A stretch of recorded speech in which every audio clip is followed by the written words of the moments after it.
নমস্কার সবাইকে, আপনাদের সবাইকে স্বাগত ট্রাইবাল চ্যানেলে। আজকে রেসিপি হচ্ছে ভুট্টা সিদ্ধ। এটা ছোলা হয়ে গেছে, এবার আরেকটা রয়েছে সেটা ছুলে নেব।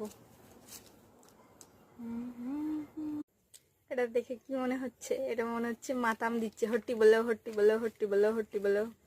এটা হট্টি বলো সেই মাতাম দেয় না, তো যারা বড় বড় চুল রাখে তারা এরকম করে, হট্টি বলো হট্টি বলো। কারা মাতাম দাও বা দিতে যা পারো। তো ভুট্টা দুটো আমি ছুলে নিয়েছি। ছুলে নেওয়ার সময় তো আর দেখাতে পারছিলাম না, একটা দিয়ে ক্যামেরা করছিলাম, তার জন্য আর ছুলেটা দেখাতে পারিনি।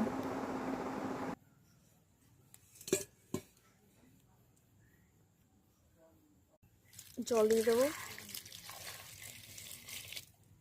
জল যা দিয়েছি এটা হয়ে যাবে, কিন্তু আরেকটু দেবো। এর মধ্যে একটু বিট লবণ দিয়ে দেবো। বিট লবণটা দিয়ে একটু নাড়িয়ে দিলাম, তাহলে সবটা ভিজে যাবে। বিট লবণটা দিয়েছি, এটা স্বাদে আর গন্ধে দুটোই ভালো লাগবে। সেন্টও খুব ভালো বিট লবণের। তো এবার সিদ্ধ বসিয়ে দেবো। বিট লবণটা দিলে কি হবে, সিদ্ধ হলে খেতে আরও বেশি ভালো লাগবে। এর সঙ্গে আপনারা একটু পারলে গুঁড়ো লঙ্কা সিদ্ধ করার পরে মিশিয়ে দেবেন, আরও টেস্টি লাগবে, আর লেবুর সাথে। এইগুলোই লোকজন কিনে খায় সুইট বেবি কর্ন বলে, বড় লোকিয়া চাল। যাই হোক, আমরা তো গরিব মানুষ, বড় লোকিয়া চাল দেখাবো কি করে। দাদা এগুলো এনেছিল, তা আনার পরে আমারও মনে হলো যে এগুলো একটু সিদ্ধ করে খেয়ে দেখা যায় কেমন লাগে লেবু দিয়ে। তো দেখলাম ভালোই লাগে, ভালো খেতে।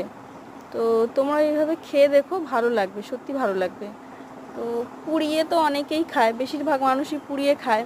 আর অনেকে আছে যে সি ফুড দিয়ে খায়, সমুদ্রের মাছ টাছ কাঁকড়া এসব দিয়ে খায়। আমি ওগুলো দিয়ে এখনও খাইনি কখনো। তো ওইভাবে একদিন ট্রাই করব, ইচ্ছা আছে। তো সমুদ্র তো আমাদের আর বাড়ির কাছে যে ফুটহাট সমুদ্রে কাঁকড়া খাবো, তো আমাদের খেতে হলে কি অনেকটা হয়, লেট করতে হবে। কারণ আমাদের এখানে সচরাচর সমুদ্রের কাঁকড়া পাওয়া যায় না, মাছ পাওয়া যায় টুকটাক।